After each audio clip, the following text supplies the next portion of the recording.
ये लाया वा 480। हाँ उधर फिर बच गया देखो, इधर देखो और ले आ गया, और ले आ गया तू के 135। हाय हाय ये है तो छोटा मंजूर ਇਹਦੇ ਨਾਲ ਹੀ ਅਬਦਰ ਜ਼ਾਕ ਜੱਟ ਆਇਆ ਪੂਰਾ ਬਾਜੀ ਸਵਾਦ। ਇਹ ਸ਼ੋਅ ਮੈਂ ਚੱਲ ਰਿਹਾ ਜੇ ਬਾਈ ਸ਼ੋਅ ਆ, ਕਹਿੰਦੇ ਇਸ ਤੋਂ ਬਾਅਦ ਮੇਲੇ ਦਾ ਆਗਾਜ਼ ਹੋਣਾ ਵਾ।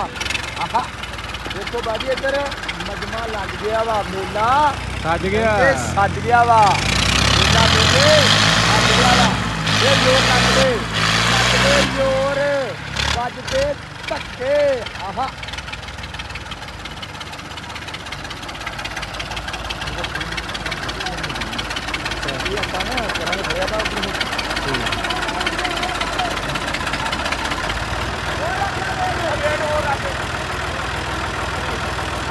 ਲਓ ਜੀ ਵੇਖੋ ਕਿੰਨੇ ਵੇਟ ਪਾਏ ਆ ਤੇ ਹੋਰ ਵੇਟ ਹੋਣ ਲੱਗੇ।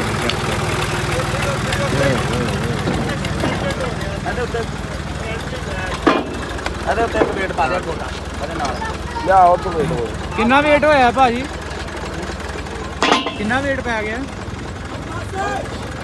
200 ਕਿਲੋ 200 ਕਿਲੋ ਵੇਟ ਪੈ ਗਿਆ ਜੀ। ਥੱਲੇ ਛੱਡ ਦੇ, ਥੱਲੇ ਛੱਡ ਦੇ। ਉਹਦੇ ਨਾਲ ਨੀਵੀਂ ਆ ਭਾਈ, ਇੱਕ ਆ ਵੇਟ ਆਣਾ ਦੇ। ਬਾ ਠੀਕ ਆ, ਬਾ ਠੀਕ ਆ, ਬਹੁਤ ਆ। ਅਸੀਂ ਕਿਹੜੇ ਬੰਦ ਕਰਦੇ ਥੋੜਾ ਜਿਹਾ ਕੋਈ ਵੇਟ ਨਹੀਂ ਭਾਜੀ 480 ਉਹ ਸ਼ੂਗਰ ਹੀ ਵੇਖਦੇ ਜੀ। ਉਹ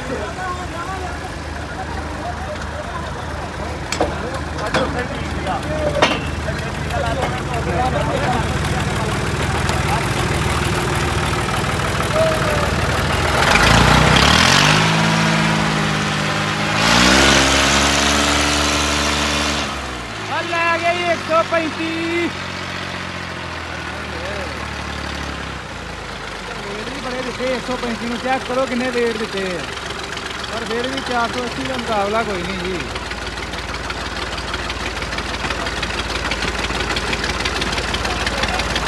ਚੈੱਕ ਕਰੋ ਟਾਇਰ, ਚੈੱਕ ਕਰੋ, ਇਹ ਲਿਖਦੇ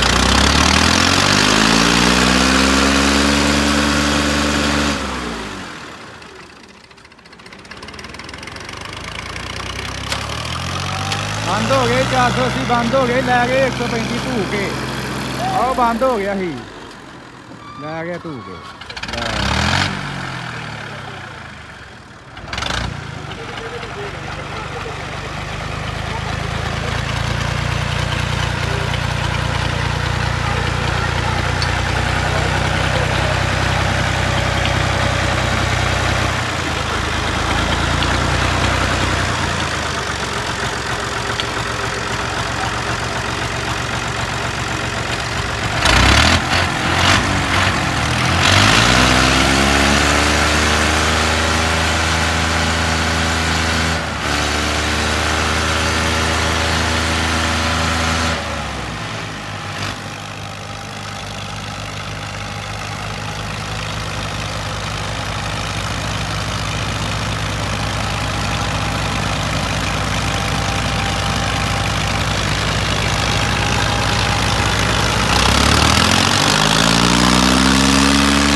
ਲਓ ਜੀ ਇੱਕ ਰਾਉਂਡ ਬਰਾਬਰ ਹੋ ਗਿਆ।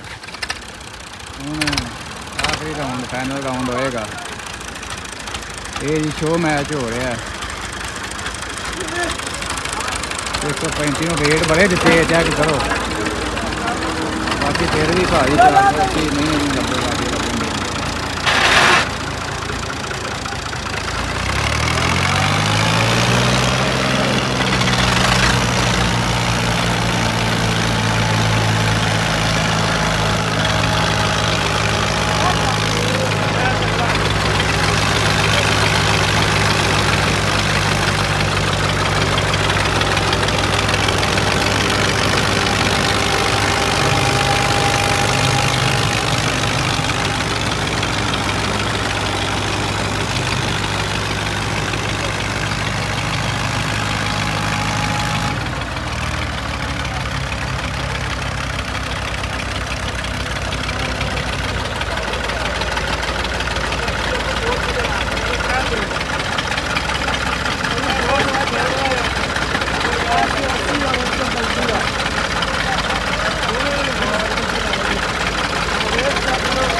लो जी दोस्तों 200 किलो वेट पहला देता, दो बंदे भी चाड़ते ने 135 के उत्ते, चेक करो, दो बंदे भी चाड़ते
ले गई 135 और ले गई।